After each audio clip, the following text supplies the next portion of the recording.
Rich people, virus corona vaccine menjadi perbincangan hangat saat ini. Vaksin menjadi harapan, juga menjadi konflik. Banyak orang ragu, banyak orang bertanya pada saya, bagaimana tentang vaksin? Saya bukan dokter, saya bukan ahli microbiology, tetapi saya adalah orang yang nantinya bakal divaksin, sehingga saya mempelajari tentang vaksin, cara kerjanya, konspirasi di baliknya, dan bagaimana saya bisa sharingkan kepada Anda semua supaya Anda bisa lebih clear menerima gambaran tentang apa sebenarnya yang dilakukan vaksin kepada tubuh kita, dan benarkah vaksin itu mengandung babi, sehingga banyak sekali saudara-saudara kita yang merasa bahwa saya tidak akan pernah mau divaksin. Mungkin teman-teman juga mendengar bahwa banyak yang menyatakan simpang siur bahwa ini haram, jadi saya lebih baik mati saja, saya lebih baik dipenjara daripada saya harus diinjek dengan vaksin yang ada unsur babinya. Dan ini menjadi satu hal yang meresahkan masyarakat. Oleh karena itu saya akan mencoba untuk menggambarkan sebenarnya vaksin itu apa dan apa yang dikerjakan terhadap tubuh kita. Semoga bisa menjadi gambaran, dan kalau buat teman-teman dokter ataupun ahli virus, kalau saya ada salah, tolong dikoreksi. Tapi setidaknya ini bisa memberikan gambaran kepada kita semua supaya tidak takut atau tidak simpang siur dengan berita-berita yang tidak benar. Langsung saja kita nonton sampai habis. Jangan lupa subscribe, bagikan kepada yang lain. Oke, kita sekarang ngomong tentang virus nih. Waktu kita kena flu, kita kena penyakit-penyakit yang ada hubungan sama virus, polio, dan seterusnya. Kita tahu bahwa sebenarnya tubuh manusia sendiri itu kan punya kemampuan untuk melawan virus. Kita punya sel darah putih yang bisa melawan.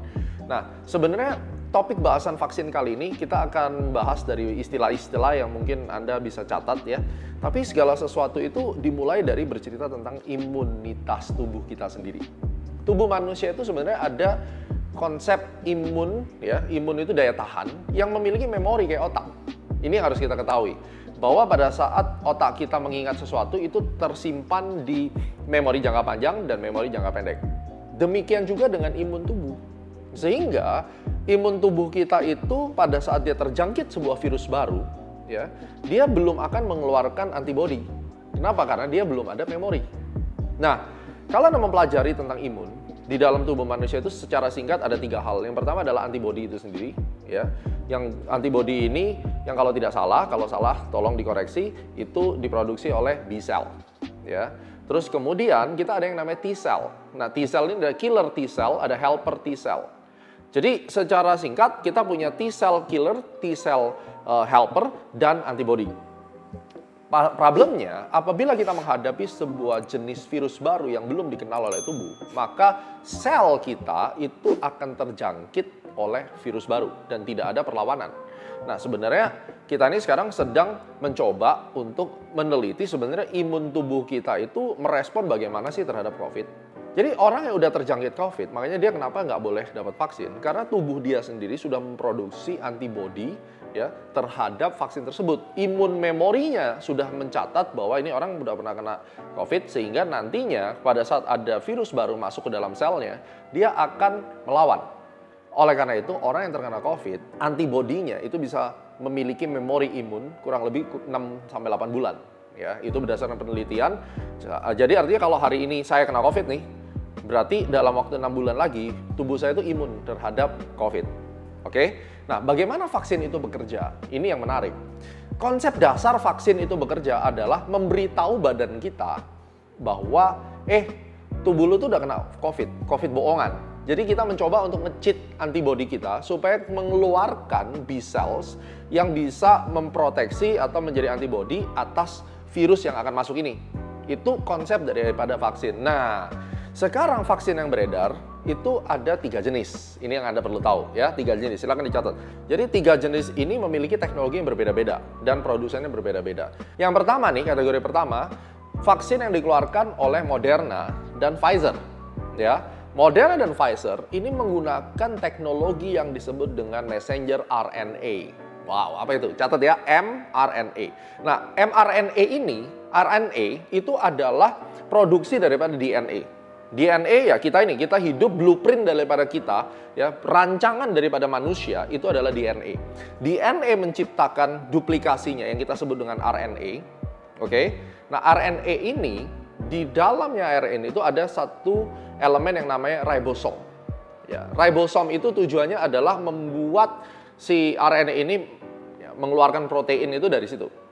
Setelah kita tahu teknologi mRNA ini, otomatis kita ingin tahu sebenarnya apa yang dilakukan. Ya, mari kita lihat gambar ini. Messenger RNA yang disuntikkan ke dalam tubuh kita. Jadi apa sih yang disuntik kalau Anda menggunakan Pfizer ataupun Moderna? Yang disuntik ke dalam tubuh kita itu adalah messenger RNA yang awalnya itu di-create, sebenarnya RNA itu di-create dari DNA. Ini sekarang langsung disuntik ke dalam sel. Oke? Begitu disuntik ke dalam sel, Anda bisa lihat seperti di gambar ilustrasinya, dia masuk ke dalam sel, tapi sel itu sendiri kan ada bagian. Jadi sel itu kalau Anda lihat bulat gitu ya, di dalam sel itu ada yang namanya nukleus, di luar nukleusnya itu ada sitoplasma, ya, sitoplasma. mRNA ini tidak masuk sampai ke nukleusnya, jadi dia cuma sampai di lapisan di dalamnya sel, tapi tidak masuk core-nya. Ya, nukleus itu inti selnya, jadi dia di luar inti sel. Setelah dia masuk, mRNA ini konsepnya seperti message, jadi kayak pesan yang dalam waktu tertentu dihancurin. Begitu dia dikirim, dimasukin, dia tidak dalam waktu lama, dia akan dihancurkan setelah ya ribosom, ya ribosomes kita bilang gitu, itu akan nangkep si vaksin yang mRNA tadi, itu ditangkap oleh ribosomes. Anda bisa lihat ditangkap di situ.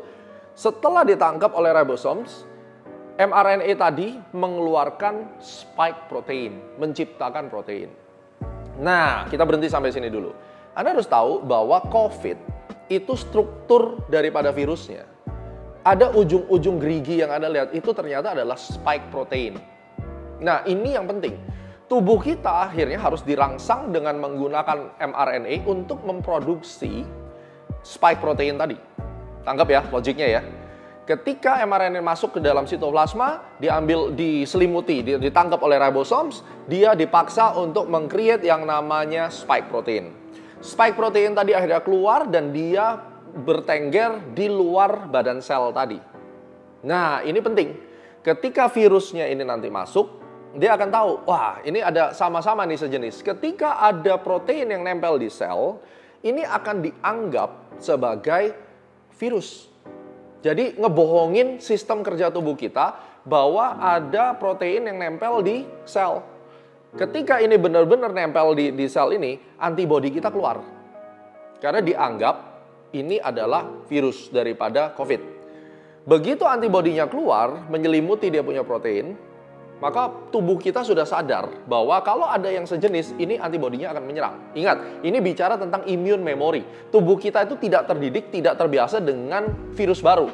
Oleh karena itu diciptakan elemen yang sama dengan virus COVID itu, tetapi kemampuan untuk menduplikasi dirinya udah dihilangkan, cuma diambil satu partikel yang namanya si protein tadi. Ya, ini yang penting untuk Anda perhatikan. So, ketika ada masuk virusnya, maka protein tadi akan bertemu sama protein. Ini akan menganggap bahwa tubuh kita sudah ada virusnya dan dia tidak langsung menjangkit, tetapi antibodi kita langsung menghancurkan si COVID. Ini konsep daripada mRNA, tapi jangan khawatir. Gen kita, asli DNA kita yang ada di dalam sel itu tidak diganggu-gugat oleh mRNA. Ini adalah vaksin yang diproduksi oleh Moderna dan Pfizer. Harganya cukup mahal karena ada rekayasa dia menyuntikkan mRNA sampai ke sel, terus kemudian di sitoplasmanya dia keluarin dalam bentuk spike protein ya, dan untuk mengelabui tubuh kita agar mengeluarkan antibodi. Oke, dan antibodi itu kerjaan daripada T-cell dan B-cell tadi. Oke, itu adalah Pfizer dan Moderna. Bagaimana dengan AstraZeneca? Nah, AstraZeneca ini mengeluarkan sebuah konsep yang sedikit berbeda. Dan kita tahu bahwa AstraZeneca lebih murah harganya daripada dua vaksin ini. Ya. Nah, AstraZeneca tidak menggunakan RNA, tetapi dia menggunakan DNA. DNA dari adenovirus yang diambil dari simpanse. Wow, apalagi tuh ya. Jadi catat, ada yang namanya virusnya simpanse yang namanya adenovirus. Itu diambil dari simpanse. Kenapa harus pakai simpanse? Karena ini tidak umum. Dengan adanya virus di dalam simpanse yang tidak umum di tubuh kita, otomatis tubuh kita tidak akan ngelawan ketika diinjek dalam badan kita. Karena kalau misalnya virus yang diinjek dalam tubuh kita itu, tubuh kita sudah punya vocabulary-nya, sudah punya datanya, oh ini lu virus nih misalnya ya, dia akan melawan. Jadi nggak akan virus ini masuk sampai sel. Nah, apa yang mereka lakukan di adenovirus? Di dalam adenovirus dia tidak pakai mRNA, tetapi dia menggunakan DNA daripada virus tersebut. Cuma DNA daripada virus tersebut dipotong, ya, dia potong DNA-nya, katakan DNA-nya membentuk satu lingkaran begini, seperti huruf U terbalik. Dia potong lingkaran atasnya, gitu ya, dipotong. Kemampuan menduplikasi adenovirusnya dipotong, dan ini diganti dengan rekayasa atau coding daripada DNA yang diinginkan. Wow, ini luar biasa banget. Jadi ini udah masuk rekayasa genetik. DNA daripada adenovirusnya dipotong, diganti dengan rekayasa genetik. Ini yang disuntikan ke dalam tubuh manusia. Bedanya, kalau mRNA tadi yang diproduksi Pfizer sama Moderna itu cuma hanya di sitoplasma, kali ini DNA-nya masuk di dalam nukleus daripada sel manusia. Masuk, cuma dia tidak mengganggu DNA manusianya. Oke? Setelah dia disuntikan masuk ke dalam, apa yang terjadi dengan DNA tadi? DNA-nya tadi lepas, masuk di dalam sel tadi, ya. Rekayasa genetik tadi, yang tadi saya sebutkan DNA-nya dipotong dan disambung dengan DNA buatan, itu otomatis nanti di dalam nukleus dia akan keluar sebagai RNA. Luar biasa. Jadi prosesnya diputar. Sudah masuk dalam nukleus, dia keluar ke sitoplasma dalam bentuk RNA. Dari RNA prosesnya sama, dia nanti ditangkap oleh si ribosomes, ya. Terus kemudian nanti dari situ akan create yang namanya spike protein dan prosesnya sama. Inilah AstraZeneca. Kenapa dia dianggap bisa lebih murah dengan sukses kemampuan untuk menangkal virus itu kurang lebih sekitar 70%. Kalau tadi yang mRNA diklaim 94% katanya. Kenapa dia bisa lebih murah? Karena adenovirus ini lebih kuat. Dia tidak perlu penanganan yang benar-benar sampai seperti Pfizer maupun Moderna harus suhunya dingin. Karena susah nih, kalau suhu yang Pfizer sama Moderna tuh tingkat coolingnya juga harus penanganannya sangat ketat sekali. Nah, sedangkan AstraZeneca menciptakan melalui DNA. Tapi dua antivirus ini tidak masuk ke Indonesia. Yang diimport ke Indonesia adalah Sinovac buatan China. Ini yang orang lain takut semuanya. Ini apalagi Sinovac? Apakah ada babinya? Ya, well, mari kita bahas tentang Sinovac. Ini lebih agak sedikit berbeda dengan virus yang lainnya. Oke, ready? Ambil pulpen ya. Well, Sinovac buatan China yang sudah diujikan di Turki, di Brazil, ya, dan kemampuan untuk menangkal virus itu kurang lebih 50-65% katanya. Nah, ini yang datang di Indonesia dan tidak hanya Indonesia, Filipina juga, Singapura juga. Akhirnya Singapura beli 3 ya, salah satunya adalah Sinovac, Moderna, sama Pfizer, ya. Nah, konsep kerja daripada Sinovac itu berbeda banget dengan Moderna dan AstraZeneca maupun dari Pfizer. Mereka tidak pakai RNA, mereka tidak pakai DNA. Sinovac menggunakan virus corona itu sendiri yang sudah inaktif. Jadi virus ini dikembangbiakkan secara masif di dalam ginjalnya monyet, kemudian menggunakan cairan kimia yang bernama beta propiolactone, ya. Tujuannya adalah untuk mematikan kemampuan untuk berkembang biak virusnya. Ini dimatikan, corona jadi inaktif. Tetapi yang tersisa adalah spike proteinnya tetap ada. Sekali lagi, ini bicara tentang spike protein karena memang komposisi daripada COVID virus ini adalah spike proteinnya. Kalau Anda melihat seperti gerigi-gerigi itu adalah spike protein. Nah, setelah dia sudah dinonaktifkan, tetapi virus ini masih muncul tuh spike proteinnya, ini yang diambil dan kemudian disuntikan ke dalam tubuh manusia. Itu yang disuntikan ke Pak Jokowi tanggal 13. Jadi virus yang sudah mati dimasukkan, yang mati itu adalah kemampuan untuk menduplikasi, tapi yang diambil adalah spike protein. Kenapa demikian? Ingat, tubuh kita harus diajari tentang bagaimana merespon benda asing. Nah, benda asing dalam hal ini adalah spike protein tadi. Setelah tubuh kita diinjek oleh inactive virus masuk di dalam sel, apa yang terjadi berikutnya? Maka helper T cell itu akan mengambil proteinnya. Virusnya jadi kalau ada virus ada ujung-ujungnya gerigi-geriginya ini dicopotin, ya. Ini spike protein diambil oleh helper cell dan virusnya ini udah nggak dipakai lagi. Spike proteinnya ini dari T helper cells ini akan disambut oleh B cells. Inilah antibodi kita. Jadi diambil proteinnya dan dikonsum langsung oleh antibodi kita. Dianggap ini sebagai virus yang harus dilawan dengan antibodi. Jadi kurang lebih begitu. Beda dengan konsep daripada Pfizer dan Moderna. Kalau si Sinovac, dia merasa ini akan lebih efisien karena yang dimasukkan ke tubuh kita adalah inactive virus dengan spike proteinnya, dan spike proteinnya akan direspon oleh helper T cell, kemudian helper T cell akan mengaktifkan B cell tadi untuk menciptakan antibodi terhadap serangan virus yang sebenarnya. Jadi dipancing. Tetap secara konsep, vaksin yang ada dalam tubuh saya dan Anda nantinya, itu akan membuat badan kita seolah-olah sudah terjangkit virus corona, ya, kalau yang Sinovac, tetapi ini tidak merupakan virus yang asli. Kalau sedangkan yang lain, tubuh kita dipaksa untuk meng-create spike protein yang akhirnya bisa mengelabui antibodi kita. Mari kita keluarkan antibodinya agar bisa mendefense. Oke, Anda sudah cukup jelas mendapatkannya? Anda boleh ulang video ini berkali-kali karena memang awalnya agak bingung, tetapi konsep garis besarnya adalah immune memory kita harus diajarkan bahwa spike protein yang muncul daripada corona itu diciptakan oleh vaksin tadi untuk antibodinya bisa keluar yang dikeluarkan oleh B cells tadi, ya. Kemudian setelah itu bisa untuk menangkal virus yang lainnya. Jadi kalau dikatakan apakah ini dari babi, saya tidak melihat referensi dari babi. Yang jelas kalau kita bicara AstraZeneca justru dari simpanse, terus kemudian Sinovac ini dikembangbiakkan dari ginjalnya si monyet, ya, yang kemudian diinjekkan ke manusia. Yang menjadi pertanyaan adalah, manusia Indonesia ini cocoknya pakai yang Pfizer, Moderna, atau yang Sinovac?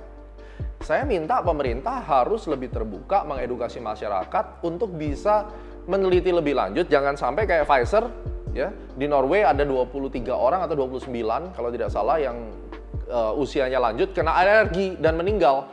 Karena belum tentu tubuh setiap kita itu cocok diinjek. Nah, ini yang saya mohon sekali dengan pemerintah, Pak Jokowi, kemudian Menteri Kesehatan, bisa memberikan edukasi kepada masyarakat lebih detail, supaya mereka itu nggak takut. Mudah-mudahan video ini bisa dipakai, bahwa ternyata yang dilakukan oleh vaksin itu bukan menakutkan loh, dan resiko terbesarnya adalah alergi. Nah, kenapa orang itu bisa sampai ada simptom di injeksi Sinovac, lalu kemudian dia bisa capek-capek dan seterusnya? Karena memang tubuh kita itu dibohongi, ya, dengan virus yang masuk, tapi virus ini sudah nggak aktif, terus kemudian dipaksa untuk mengeluarkan antibodi. Nah, ini saya percaya ini adalah metabolisme tubuh kita merespon daripada rekayasa virus yang masuk untuk immune memory kita bekerja.